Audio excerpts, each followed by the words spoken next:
My name's Matt Johnson, and this is my wife, Becky.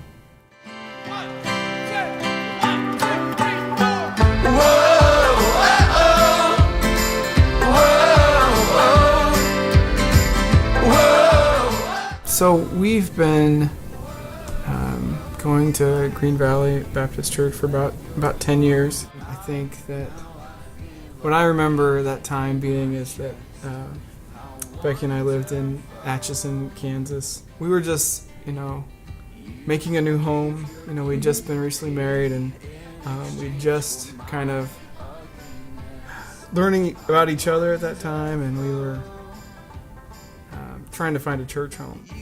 So I think I must have been talking to my mom about, hey, we're struggling here. We've struck out on finding church homes in Atchison, and she told me, you know what, I don't know, but a good sign of a healthy church is if they had an Awana program. And so she's like, yeah, I don't know, you can try that out. So we're like, okay, well, we've had no luck with what we've been doing. Let's try it. So we knew that at some point we'd be heading to St. Joe, and so we started looking for churches that had Awana programs, and we landed at Green Valley, and so we've been there for about 10 years.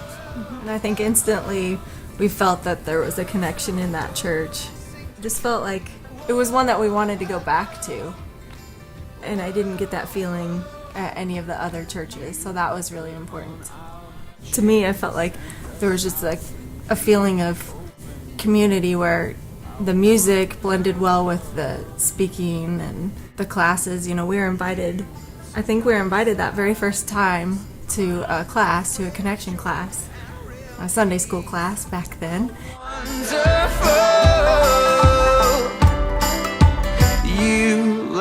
The biggest things for us is we don't have family that lives around here, and so for us, our church is our family.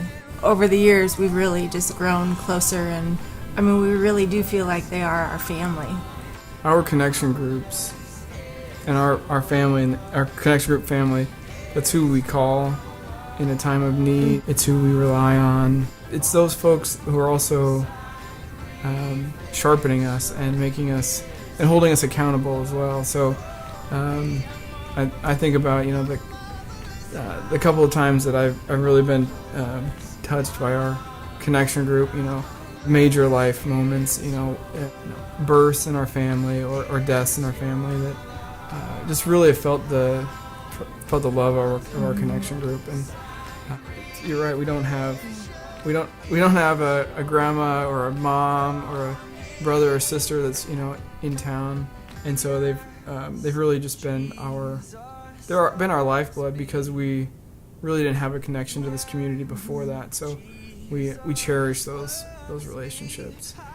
That's who we have meals with, we go to dinner with, we laugh with, we cry with. What stands out to us is the love that we felt. I have this memory of being raggedy tired at a couple days after one of my sons was born, after Cain was born, and I just have this, we were just dead tired. We just got home from the hospital. It must have been a few days after that, and the house is a wreck, and there's a meal that's provided and is dropped at our house, and we get to sit as a family and enjoy a meal together. And I think about like that time that we you just don't have those 20-minute periods ever again where it's your family and you get to sit and enjoy a meal together days after a birth. And so that was just a blessing. And it happened like day after day. It was cherry cheesecake, cherry cobbler, yeah. How many other cherries? There was like all these desserts, and they all had cherries in them, and it was a memory that I won't forget. Yeah.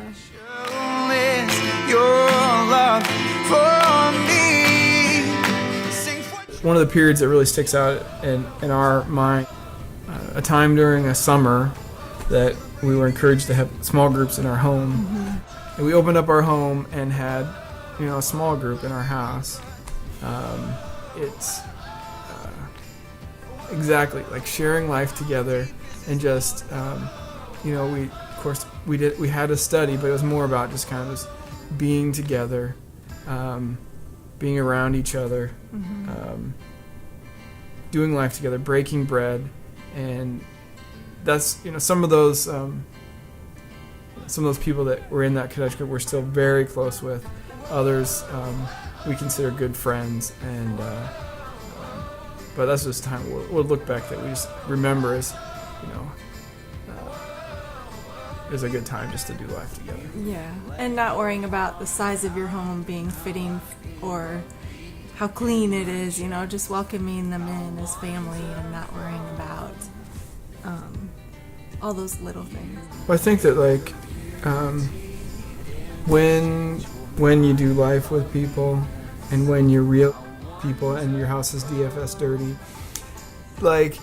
and people on that level, then they're able to speak into your life, and you're able to speak into their life. Seasons of my life where we've gone been in accountability with certain people in our connection group. If you don't allow someone to hold you accountable, then there's no growth.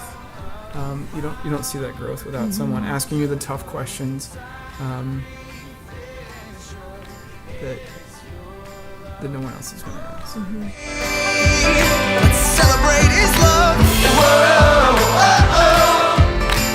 whoa, whoa, sing for joy. Whoa, whoa, whoa, you put on our